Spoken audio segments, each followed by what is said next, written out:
For thousands of years, Alόη Βέρα has been considered a magical medicinal plant. Even the Aztecs used it as a miracle drug to treat many diseases. Traditional medicine appreciates its detoxification, purging, acid neutralization and fat reduction.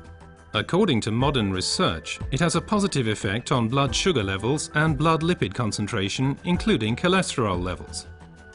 But Alόη Βέρα is not always aloe vera. Real aloe vera, the Aloe barbadensis, is a desert lily and is cultivated in arid regions, primarily in Central and South America. The effects of aloe vera are strongly dependent upon how it is processed, and the differences already begin with how it is harvested. In order to avoid damaging the plant, the leaves should ideally be cut by hand.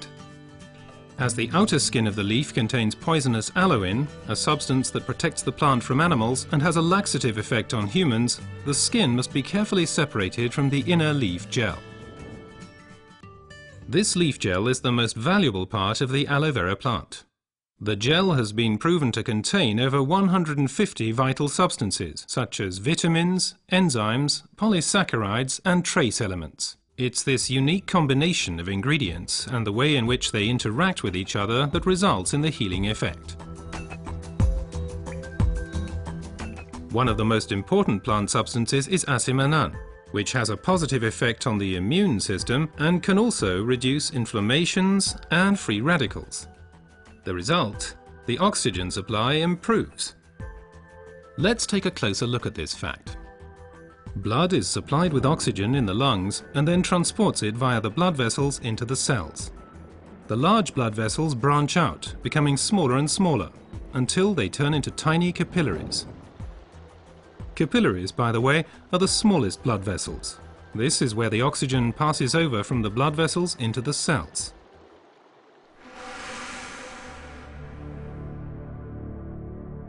Poor eating habits, environmental pollution, stress, and increased physical effort weaken our immune system.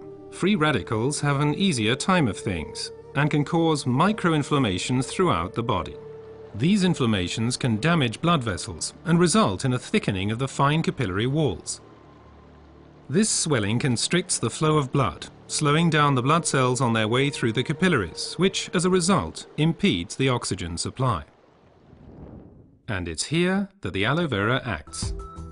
It reduces the swelling on the capillary walls. The blood cells can flow faster again, and the oxygen supply is improved. Furthermore, toxins and impurities are removed more quickly. The latest studies have revealed that other natural substances can improve the effects of aloe vera even further. These substances primarily include silicon, but they also include evening primrose and alkaline minerals. But first, let's look at silicon a bit more closely. For our bodies, silicon is life essential and a structure-building element.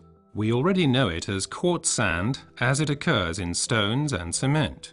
In the body, silicon is there to stabilize our human tissue. As a supportive element, it strengthens bones, hair, nails, connective tissues, and also the walls of our capillaries. As we grow older, the capillary walls have a tendency to lose their form and resilience. They can literally collapse, interrupting the blood flow. At the worst, this can lead to a stroke or a heart attack. Silicon strengthens and supports the capillary walls, thereby keeping the bloodstream open.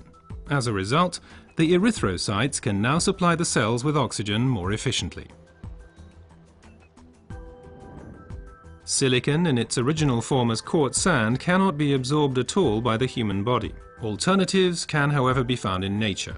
An ideal plant-based source is the stinging nettle. It is rich in natural silicon, which can be better absorbed by humans. Optimum oxygen supply is not only dependent on the capillaries, but also on the condition of the blood itself. Only when blood is liquid enough can it pass through the narrow capillaries. For improving flow properties of blood, we have evening primrose with its polyunsaturated fatty acids and basic alkaline minerals. Polyunsaturated fatty acids make the blood thinner. They prevent the conglutination or sticking together of blood cells and thereby stop clotting of the blood. Alkaline minerals support the elasticity of the red blood cells, thus helping them to pass through the tiny capillaries more smoothly.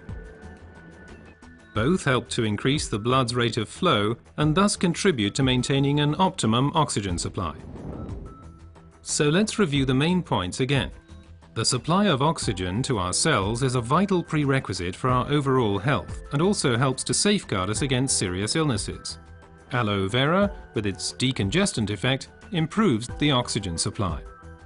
Silicon strengthens the vessel walls and keeps the bloodstream open. Reinforcement comes from evening primrose and basic alkaline minerals. What traditional medicine has known for a long time has now also been confirmed by modern research.